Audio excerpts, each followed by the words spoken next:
Con el gusto de saludarles, pues el día de hoy les voy a hablar sobre la rehabilitación en cáncer de mama. Mi nombre es Asenet Córdoba Méndez y soy médico especialista en medicina física y rehabilitación. Laboro en el CRE Toluca. Muchas gracias. Pues en primer lugar, hablar sobre la epidemiología.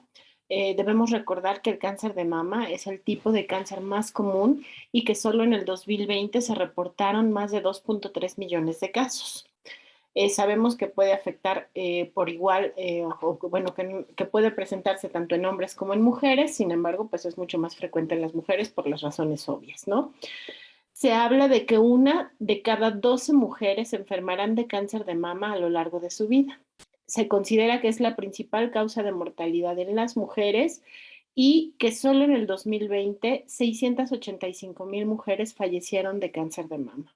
La mayoría de los casos y muertes se van a registrar en países de ingresos bajos y medianos, pues obviamente esto tiene que ver con el diagnóstico tardío, con las complicaciones propias de la enfermedad y con la falta de accesibilidad a los servicios de salud que tienen este tipo de países, ¿no? Se sabe que la sobrevivencia al cáncer de mama a 5 años excede al 90% en los países desarrollados. Entonces, pues aquí sabemos que o vemos la importancia del diagnóstico y del tratamiento oportuno. El mayor porcentaje de defunciones por edad se va a dar en países como África y la Polinesia, y para el 2020 los países de ingresos elevados, la mortalidad en cáncer de mama redujo hasta cerca de un 40%, lo cual pues nos permite ver la importancia del diagnóstico y del tratamiento oportuno, ya que esta reducción es fruto o es producto de la combinación entre la detección precoz, las terapias eficaces o las terapias de tratamiento eficaces que están basadas en cirugía, radioterapia y farmacoterapia. Esto ha permitido incrementar la sobrevivencia y ayudar a que las mujeres tengan un mucho mejor pronóstico, ¿no? Es importante mencionar que este tipo de cáncer, como les decía, en el 2020, pues bueno, hubo 2.3 millones de casos nuevos y 685,000 mujeres fallecieron a causa de esta enfermedad. Es el cáncer de mayor prevalencia en todo el mundo y afecta a mujeres de cualquier edad después de la pubertad en todos los países del mundo. Sin embargo, las tasas de prevalencia y de incidencia aumentan durante la vida adulta. Dentro de mi experiencia personal les puedo comentar que he visto mujeres de 22 años con cáncer de mama hasta mujeres adultas mayores. La paciente más grande que tengo tiene 88 años y también tiene o padeció cáncer de mama y bueno, tiene algunas secuelas, ¿no? ¿Qué podemos hablar de México? Pues en México es el primer lugar de incidencia de neoplasias malignas en mujeres, con un 11.34%.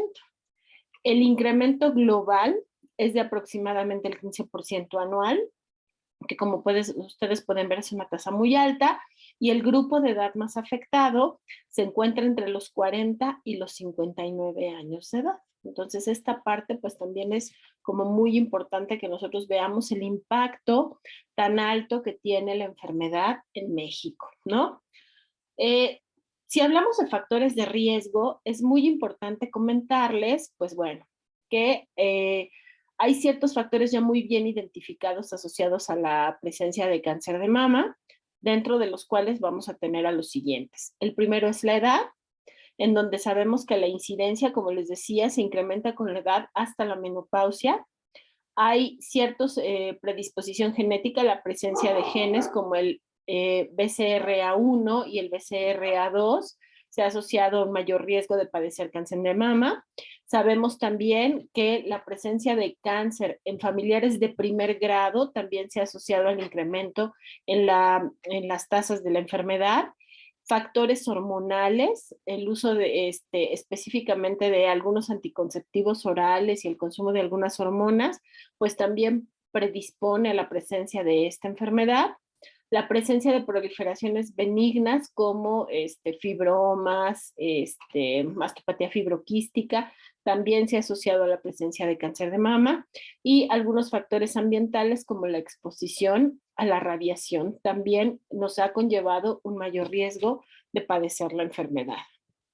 Y bueno, aquí dentro de esta tablita podemos ver algunos otros casos, como les decía, la edad avanzada, antecedentes de cáncer en la familia, el hecho de no haber tenido hijos, la presencia de algún cáncer en alguna otra parte del aparato genital femenino, como la matriz o los ovarios, los embarazos después de los 30 años, las menstruaciones en edades tempranas y la menopausia después de los 55 años.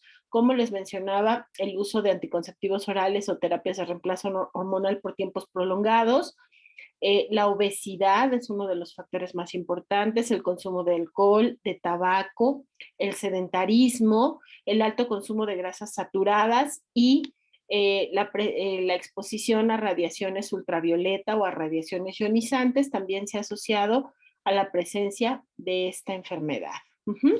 Bueno, en cuanto al diagnóstico, pues todos sabemos que las campañas de concientización acerca de la presencia del cáncer de mama nos insisten mucho en la autoexploración mamaria.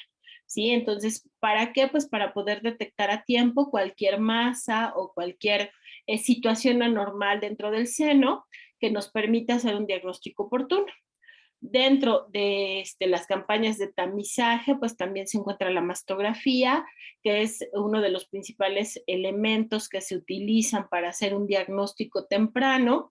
Es muy importante mencionar que en las mujeres jóvenes la mastografía, no tiene los mismos resultados que por ejemplo, el ultrasonido. La ecografía o el ultrasonido sería el estudio de elección en mujeres jóvenes antes de los 40 años y la mastografía en mujeres mayores de 40 años.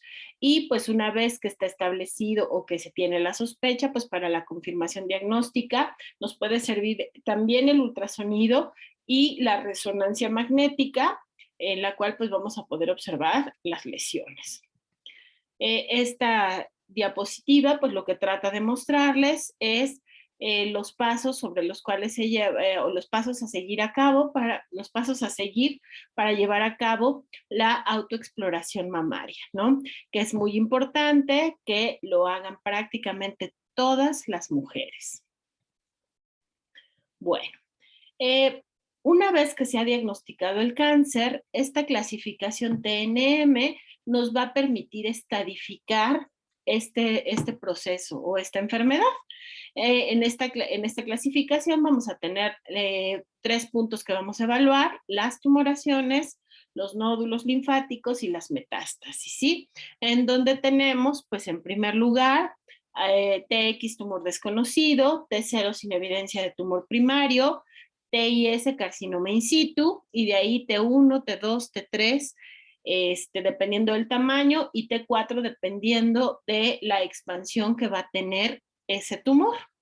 Vean, el segundo son los nódulos linfáticos regionales, que son muy importantes a la hora de decidir el tratamiento quirúrgico en este tipo de pacientes.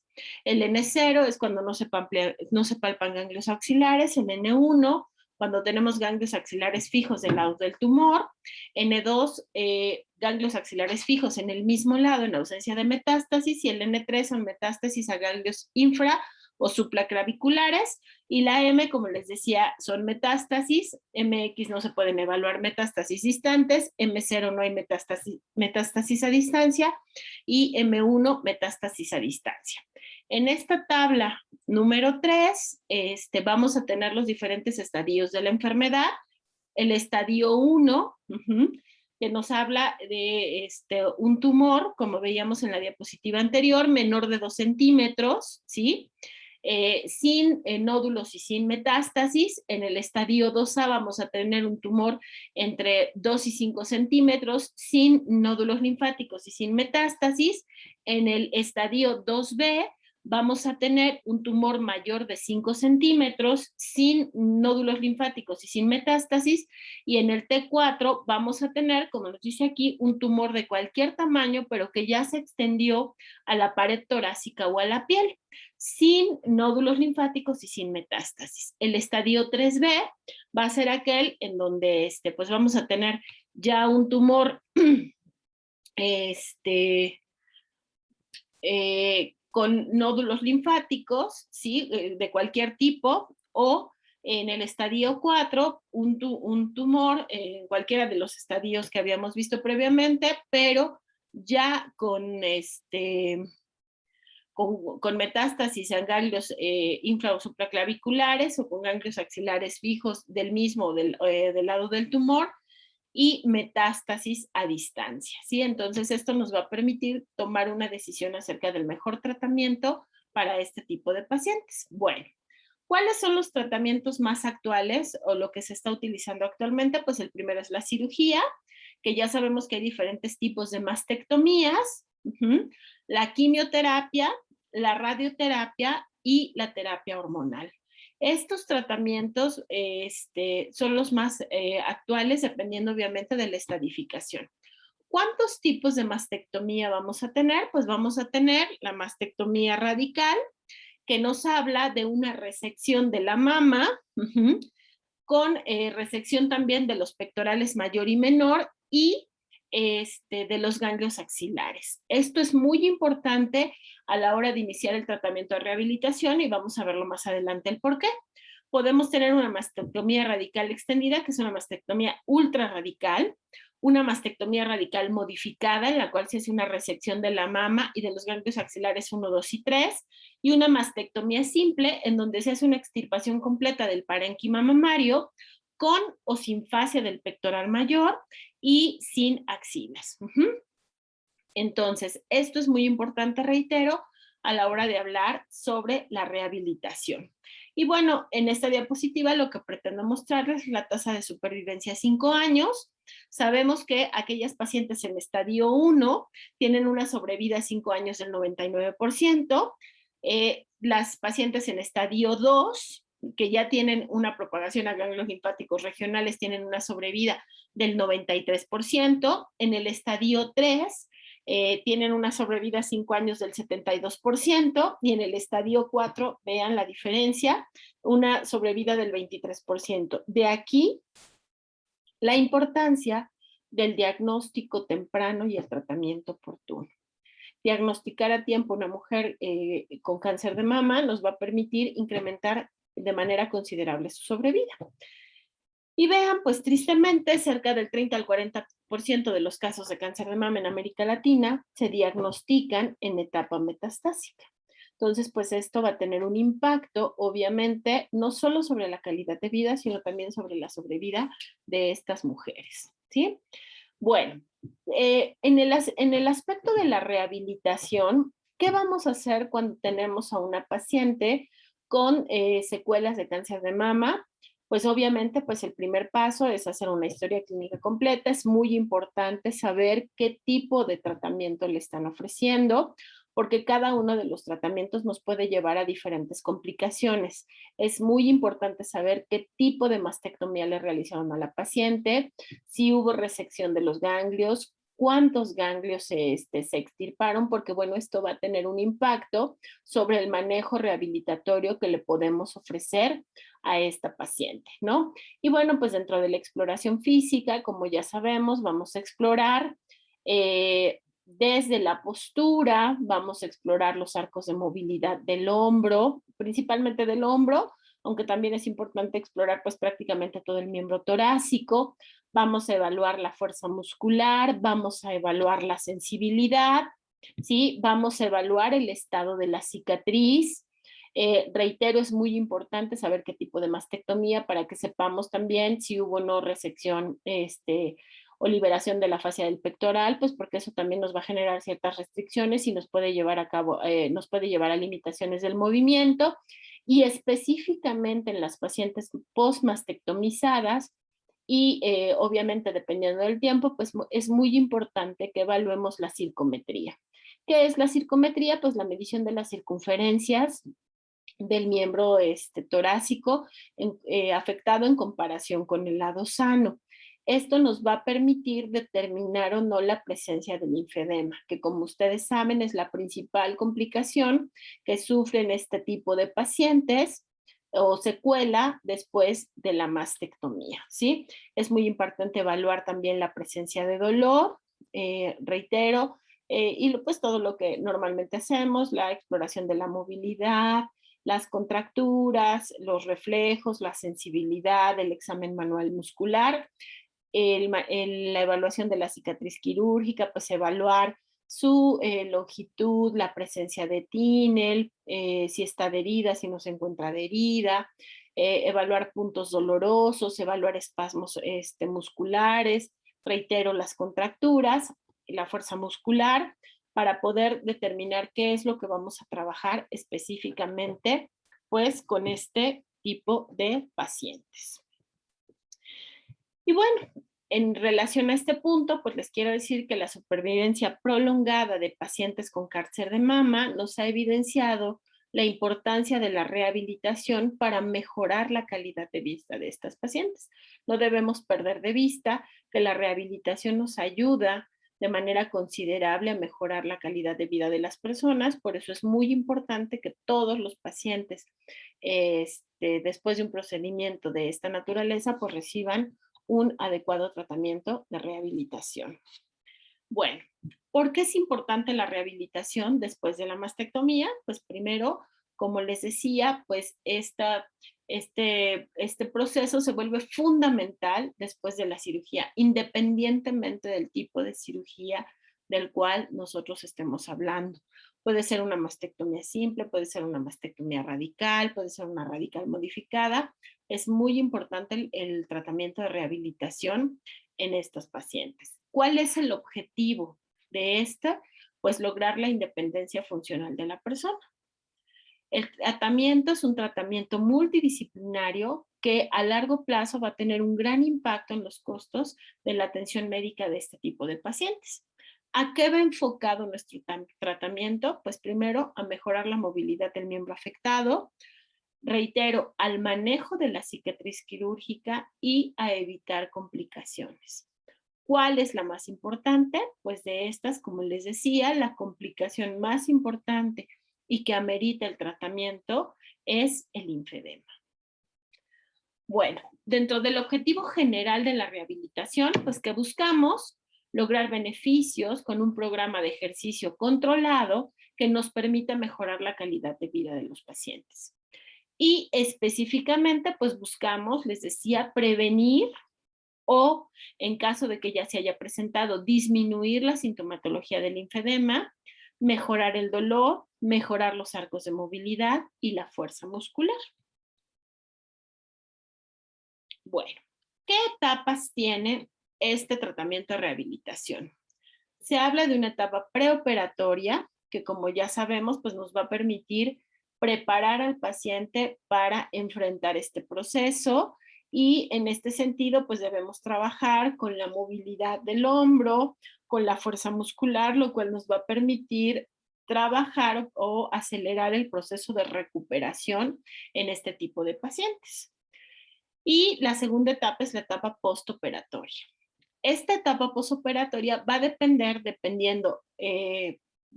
va a variar, perdón, dependiendo del tipo de procedimiento que se haya realizado y de la presencia o no de drenajes. Estos drenajes van a limitarnos ciertos movimientos en el paciente. Y la recomendación es iniciar al día siguiente de la cirugía. ¿Cuáles son los objetivos de este proceso de rehabilitación? Pues el primero es mejorar la función, específicamente recuperar la movilidad del hombro y específicamente en las actividades de la vida diaria. O sea, buscamos que el hombro, que sabemos que es fundamental para realizar muchas de las actividades de la vida diaria, no pierda movilidad y mantenga su función. El segundo objetivo es el manejo de contracturas y espasmos musculares que, como sabemos, nos pueden generar dolor y al generarnos dolor pueden generar limitación funcional que va a tener un impacto en este tipo de pacientes. El tercero, pues, es la realización de ejercicios respiratorios que, bueno, como todos sabemos, nos van a ayudar a prevenir complicaciones en el posoperatorio inmediato. El otro objetivo es el posicionamiento. Y en cuanto a este punto, pues debemos evitar movilizar por arriba de los 90 grados y específicamente en abducción antes del 7º día del posoperatorio, sobre todo si la paciente tiene algún tipo de drenaje. Entonces, este punto también es muy importante mencionarlo y recordarlo. Y el último punto es la movilización de la cicatriz, el manejo de la cicatriz quirúrgica que nos va a permitir disminuir obviamente la retracción de los tejidos, evitar mayor limitación funcional y dolor.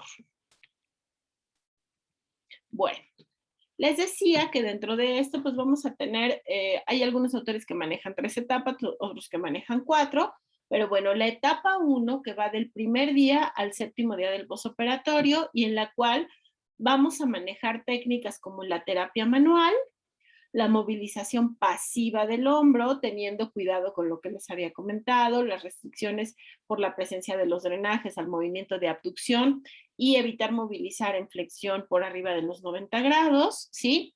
Y los ejercicios de cuello y escápula para disminuir la presencia de espasmos y contracturas musculares. Aquí podemos ver pues algunos de los ejemplos de lo que podemos hacer.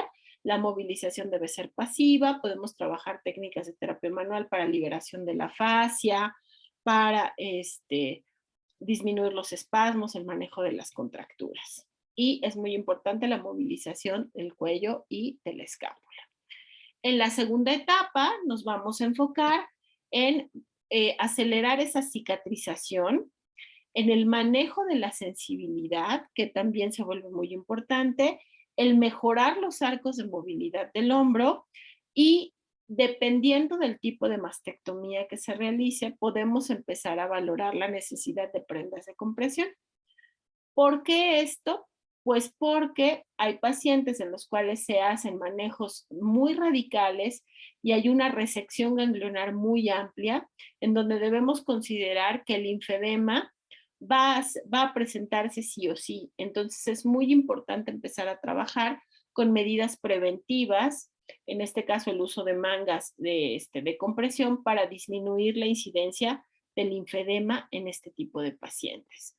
Bueno, pues ya sabemos, debemos trabajar con el manejo de cicatrización, con la reeducación sensitiva, la cual es muy común, sobre todo en pacientes después de un proceso de radioterapia, que se vuelve como muy común que estas pacientes tengan alteraciones sensitivas, lleguen a tener también alteraciones en la circulación, cambios de coloración, alteraciones en la piel, entonces es muy importante trabajar con ejercicios de movilización y de fortalecimiento a través de ejercicios isométricos, estiramientos que se vuelven fundamentales para ayudar al paciente.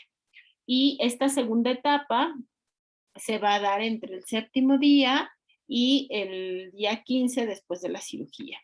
Y en la etapa 3 y en la etapa 4, que ya es cuando tenemos más de 15, 20 días después de la cirugía, pues el tratamiento va enfocado a la realización de ejercicios activos del hombro y del brazo, tratando de mantener la mayor movilidad el mayor tiempo posible, ¿sí? A la realización de ejercicio aeróbico, los estiramientos activos, el fortalecimiento activo y lo que les decía, la parte más importante que es la prevención del linfedema. En este sentido, es muy importante que todas aquellas pacientes que hayan sido sometidas a una cirugía postmastectomía conozcan qué es el linfedema y cuál es la forma más adecuada de prevenirlo. En este sentido, la rehabilitación se vuelve fundamental en el manejo del linfedema, ya que, como sabemos, al linfedema lo vamos a poder definir como el acúmulo de proteínas de alto peso molecular y otros elementos en el espacio intersticial, como resultado de una alteración dinámica o mecánica del sistema linfático, que nos va a llevar a un aumento progresivo y evolutivo en el tamaño de la extremidad, ¿sí? Lo cual nos va a generar alteraciones morfológicas y aumento de peso. Debemos recordar que el linfedema no es un edema convencional. Va a tener características propias de las cuales vamos a hablar más adelante y es muy importante que empecemos a trabajar con este tipo de pacientes. Y bueno, aquí tenemos algunos ejemplos de lo que podemos trabajar con estas pacientes, ¿sí? Como fortalecimientos activos, movilizaciones activas. Debemos recordar también la importancia de la realización de ejercicio aeróbico en las pacientes con cáncer, ya que nos ayuda a mejorar su calidad de vida, disminuir la incidencia, etcétera, la incidencia de recaídas, etcétera, por lo cual es muy importante la realización de estiramientos activos, ¿no? Y bueno, en cuanto a la prevención del linfedema, pues debemos recordar que va a haber ciertas situaciones que pueden predisponer a la aparición de este y que este se puede presentar en cualquier momento durante la evolución o durante el proceso de recuperación de la paciente. Además de que cuando llega a su condición o a su etapa más grave, pues se vuelve fundamental detectarlo porque si el linfedema avanza es una condición que se vuelve no reversible. Entonces es muy importante prevenirlo, ¿sí? ¿Qué debemos tomar en cuenta? Pues va a haber ciertas recomendaciones específicas para este tipo de pacientes, como el minimizar la exposición a calor, porque esa va a ser una condición que nos puede predisponer a la presentación del linfedema, que deben evitar el uso de prendas ajustadas sobre la extremidad afectada, y esto va desde la presencia de anillos, pulseras, las ligas de cabello, que a veces las mujeres somos muy dadas, el uso de ropa que genere presión, ¿sí? Deben evitar, reitero, la exposición al calor, la exposición a la luz del sol, por periodos demasiado prolongados, deben evitar bañarse con agua muy caliente, la piel debe estar perfectamente bien lubricada, hay que tener cuidado, por ejemplo, pues con situaciones que pudieran ser muy cotidianas, como el hecho del piquete de un mosco, o alguna herida por un objeto punzocortante como un cuchillo en la extremidad, porque bueno, eso nos puede predisponer o nos puede ayudar o favorecer a que se desarrolle el linfedema en este tipo de pacientes. Y dentro de esto, pues sabemos que la inflamación no se va a dar de manera brusca, pero a veces los pacientes no se dan cuenta, es tan paulatino que no lo notan hasta que ya tienen una afectación importante. Entonces, va a haber ciertos ejercicios para prevenir el linfedema, que son los que les estoy mostrando en su dibujo del lado derecho, y ciertas señales de alerta sobre las cuales debemos capacitar a las pacientes para detectar oportunamente la presencia del linfedema y poder llevar a cabo eh, actividades que nos permitan prevenirlo. ¿Cuáles son esas señales de alerta? Pues primero, la sensación de pesadez, hormigueo o dolor a nivel de la extremidad, ¿sí? Cambios en la textura de la piel se va a volver tensa, se va a volver dura, se va a ver tirante, ¿sí? Gruesa, que haya menor movilidad de las articulaciones. Recordemos que el linfedema se puede presentar a cualquier nivel, desde el hombro, el codo, la muñeca, la mano, los dedos. Que las pacientes perciban que la ropa de un día para otro, que de repente está más apretada, ¿sí? De igual forma, y algo muy importante es esto acerca del uso del brasier. Yo sé que parece algo, pues a lo mejor hasta eh, gracioso, ¿no? Pero es muy importante, u obvio podría parecer, pedirles a las pacientes que recuerden que no deben dormir con el brasier durante la noche. Y esto es algo complejo en las pacientes posmastectomizadas, pues por la cuestión de la imagen corporal. Entonces es muy importante recordarles que deben evitar el uso del brasier durante la noche y asimismo este uso del brasier nos permite detectar que a lo mejor hay cierta, como que queda un poco más apretado, sobre todo en los tirantes, y eso puede deberse a la presencia del linfedema, ¿no? Y lo que les decía, pues a veces si acostumbran usar anillos, relojes o pulseras, pues pueden empezar a detectar que les quedan más ajustadas de lo normal. Obviamente también es importante recordarle a las pacientes pues que la presencia del linfedema no es una catástrofe o no es una situación tan grave, ¿no? Que es algo que tiene tratamiento, que el tratamiento, el mejor tratamiento es la prevención, pero que deben estar atentas a cualquier situación, sobre todo porque, reitero, una vez que se empieza a presentar el linfedema, es muy difícil que podamos revertirlo. Entonces, lo único que nos queda es evitar que progrese y que la progresión de este linfedema nos puede llevar a una limitación funcional muy importante en estas pacientes, ¿no? Y entonces es importante que las pacientes conozcan estos ejercicios que estamos viendo, que si ustedes se dan cuenta, tienen que ver pues prácticamente con movilizaciones, ¿sí? Que nos van a ayudar al mejor drenaje de esa linfa y evitar que se acumule y nos genere linfedema, ¿sí? En un momentito pues vamos a hablar un poquito más sobre lo que es esta situación.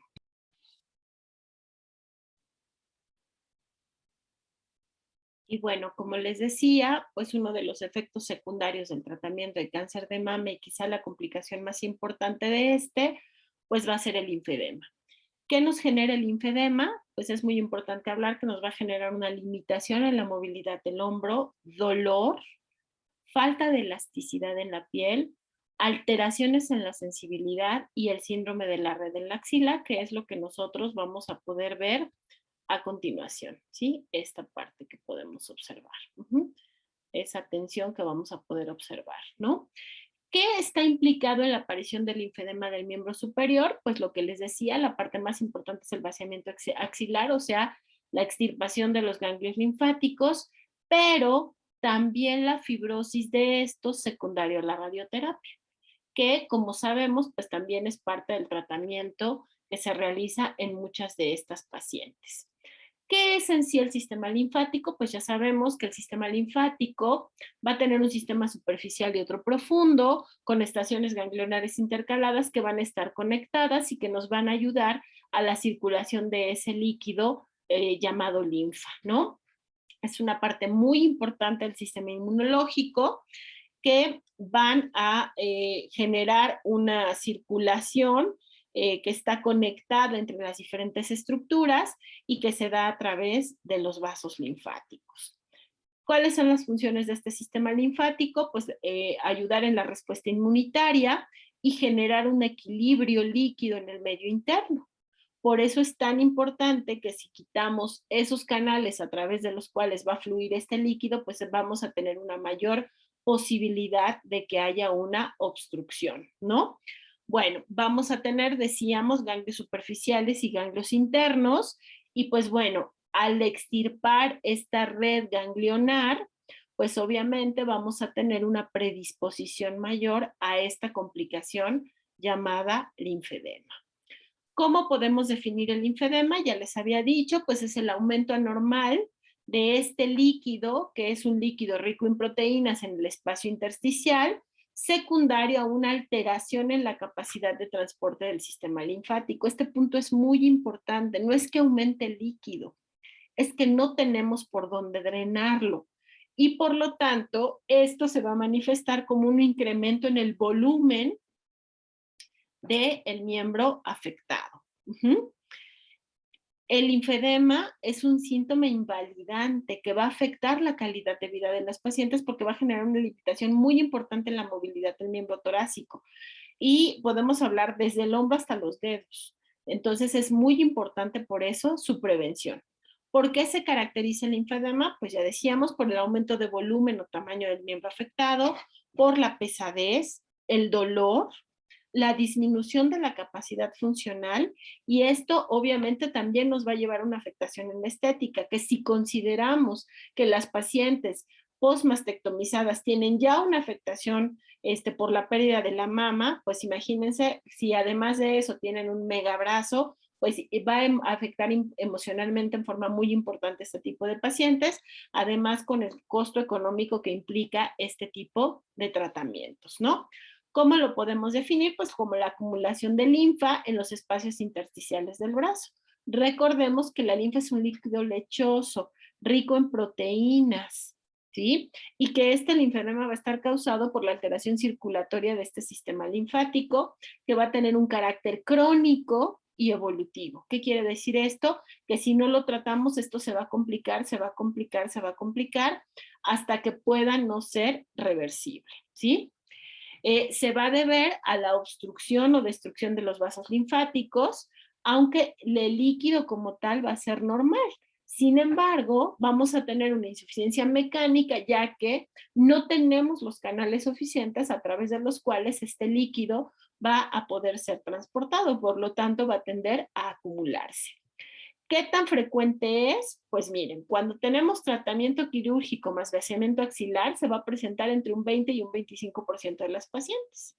O sea, es una tasa, una de cada 4 o una de cada 5 van a presentar linfedema.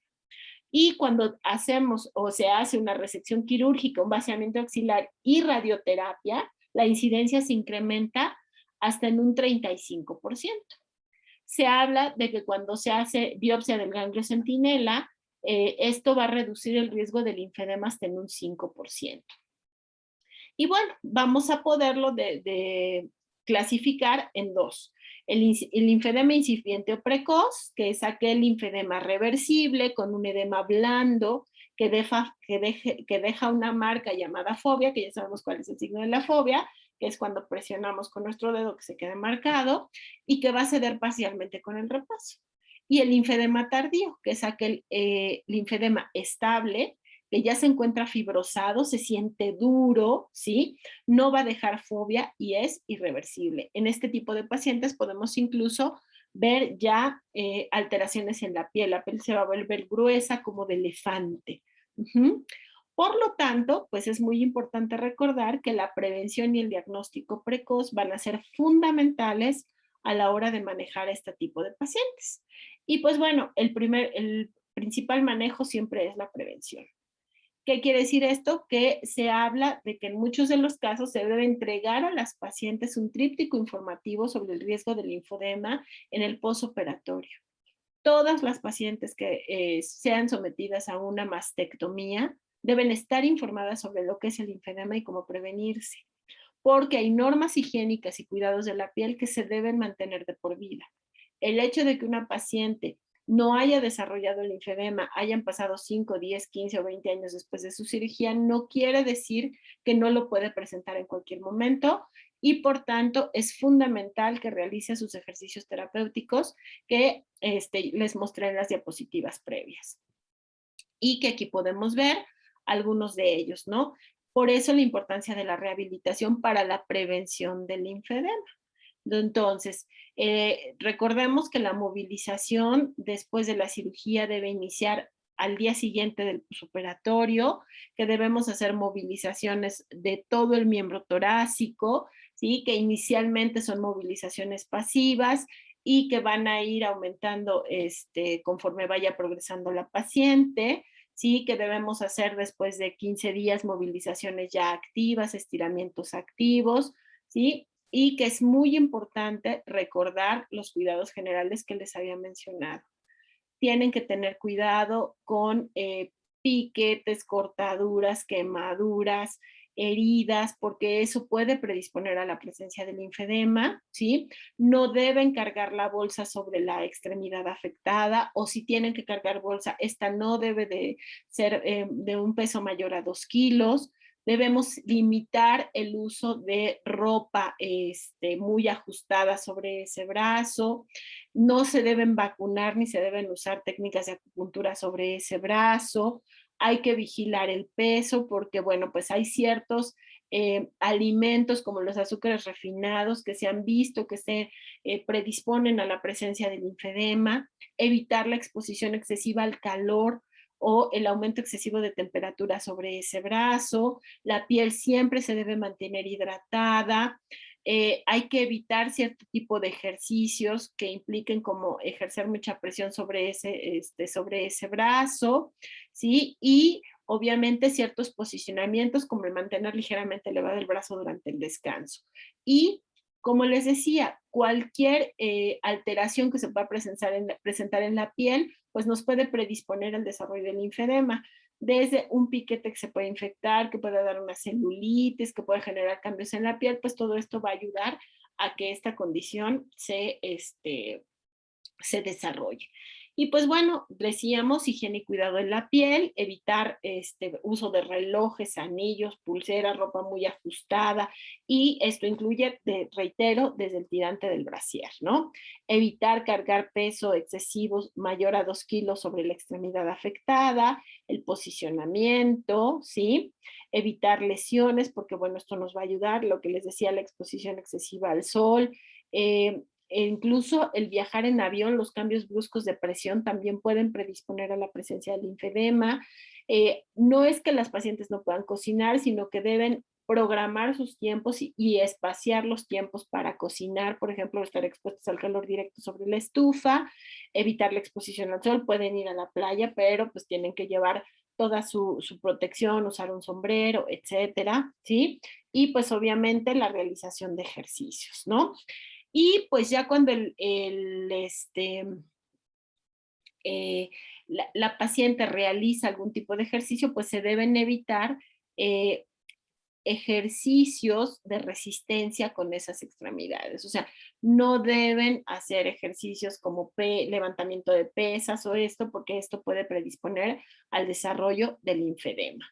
Y lo que les decía, factores exógenos como la obesidad, el sedentarismo, el consumo de azúcares refinados, también se ha visto que puede predisponer a la presencia del linfedema. Y las infecciones, obviamente, en la piel.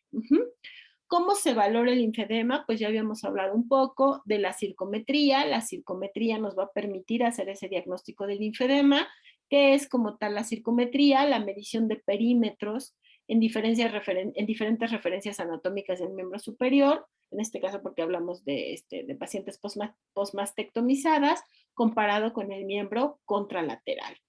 ¿Cómo vamos a clasificar o a gradar este linfedema? Pues el grado 1, cuando no hay diferencia en centímetros entre la extremidad sana y la afectada. El grado 2, cuando hay hasta 2 centímetros de diferencia. El grado 3, cuando la diferencia es entre 2 y 5 centímetros. Y el grado 4, cuando esta diferencia es mayor a 5 centímetros. En este grado 4 ya hablamos de un linfedema irreversible. Y bueno, les decía, aquí lo podemos ver, ¿sí? Cómo se va a clasificar y qué es lo que podemos encontrar, ¿sí? Vean cómo a partir del grado 3 hay un engrosamiento de la piel, ¿sí? Y se pueden encontrar pequeñas vesículas o pápulas, ¿sí? Hay una pérdida funcional importante y la fisioterapia es fundamental a partir, yo diría, del grado 1, para poder atender adecuadamente a este tipo de pacientes, ¿sí? Y aquí podemos ver un linfedema grado 1, si ustedes ven, pues prácticamente no hay diferencia, se alcanza a ver un poquito en esta zona, pero es mínima, ¿no? El grado 2, aquí podemos observar, ya hay una mayor diferencia, y vean el grado 3, ya es más que evidente, y el grado 4, pues que es franco, ¿no? Debemos recordar que el linfedema es una entidad crónica y que el tratamiento es sintomático porque es una condición no reversible, ¿sí? El objetivo del tratamiento del linfedema pues está centrado en disminuir el volumen, reducir la sintomatología y evitar la progresión y las complicaciones de este. ¿Qué vamos a hacer? Pues vamos a tener tratamientos en 2 etapas, una etapa intensiva que tiene como finalidad movilizar ese líquido para poder generar un drenaje, y en la fase de mantenimiento es prevenir que esto se vuelva a repetir. Para esto pues hay diferentes técnicas que vamos a poder manejar. En la fase intensiva vamos a trabajar con drenaje linfático manual, presoterapia, y este punto es importante, vendaje multicapas, medidas de contención, ¿sí? Para ayudar a esta terapia descongestiva, ¿sí? En la fase intensiva, de forma inicial, nos indican prendas de compresión, se trabaja a través de movilizaciones, técnicas de drenaje linfático manual, en algunos casos con presoterapia, que nos van a ayudar a disminuir. Una vez que logramos estabilizar esas medidas, a través del seguimiento con la circometría, entonces sí podemos pasar a la fase de mantenimiento, en donde vamos a indicar ya las mangas de compresión, el ejercicio y nuevamente reiteramos las normas higiénico-dietéticas, ¿sí? Y pues bueno, aquí tenemos un resumen de lo que vamos a hacer para el tratamiento de este linfedema. Aquí tenemos algunos ejemplos del drenaje linfático manual, que está destinado a ayudar a activar y mejorar esa circulación linfática para favorecer la eliminación de ese exceso de líquido, ¿sí? Es un masaje muy suave, ¿sí? Que tiene como finalidad estimular la salida de linfa y líquidos intersticiales de la zona afectada. O sea, vamos a hacer de forma manual aquello que el sistema linfático, por la cuestión de la obstrucción mecánica que tiene, ya no puede hacer por sí mismo, ¿sí? Entonces, vamos a estimular la contracción del linfangión para que pueda llevarse a cabo ese drenaje, ¿sí? Y que podamos ayudar a que se generen derivaciones secundarias para que ese líquido pueda fluir, ¿sí? Y obviamente, pues lo que queremos es disminuir el volumen de líquido en el miembro afectado, ¿sí? Y bueno, la presoterapia nos habla de que podemos empezar a aplicarla, ¿sí? Para ayudar a mejorar esa circulación. Nunca debe aplicarse cuando haya una infección de estos ganglios linfáticos, ¿sí? Bueno, pues aquí conocemos los equipos de presoterapia. Y bueno, el vendaje multicapa nos ayuda para mantener esa reducción de volumen, mantener una presión constante que nos permita ayudar a que ese líquido pueda fluir, ¿no? Y obviamente también nos va a ayudar a suavizar las zonas de fibrosis. Este es un ejemplo del vendaje multicapa. Se usan vendas específicas para este tipo de manejo. Se debe tener cuidado con la presión que se maneja porque no se puede generar torniquete porque obviamente esto va a complicar esta situación. Entonces sí es muy importante pues conocer cómo se deben aplicar, ¿no? Y en algunos casos se ha hablado del kinesio tape. Sin embargo, pues no existe suficiente evidencia científica que soporte el uso de este para el manejo del linfedema. Y por último, en las etapas de mantenimiento, pues usamos las mangas de contención, que como ustedes saben, los vamos a tener de dos tipos de tejidos, de tejido plano, de tejido circular, y que su uso va a depender de la etapa del linfedema del cual estemos hablando. Es muy importante recordar que el linfedema es totalmente prevenible, ¿sí? Y que debemos evitar su progresión y que va a haber ciertas condiciones en las cuales una vez que se utiliza o que se indica una prenda de compresión, pues tenemos que informar a las pacientes sobre el uso adecuado de la manga, sobre todo bajo ciertas situaciones como los viajes en automóvil, cuando la paciente hace ejercicio, cuando se sube un avión, porque los cambios de presión pues nos van a predisponer. Entonces es muy importante que la paciente recuerde cuándo y en qué momentos es muy importante que utilice su manga de compresión. ¿Qué podemos concluir? Pues que el linfedema es muy frecuente en las pacientes postmastectomizadas, ¿sí? Que el mejor tratamiento es la prevención y que el tratamiento debe ser precoz. Y que aun cuando el linfedema esté muy avanzado, se puede ofertar a la paciente, se puede ofrecer a la paciente una mejoría sintomática.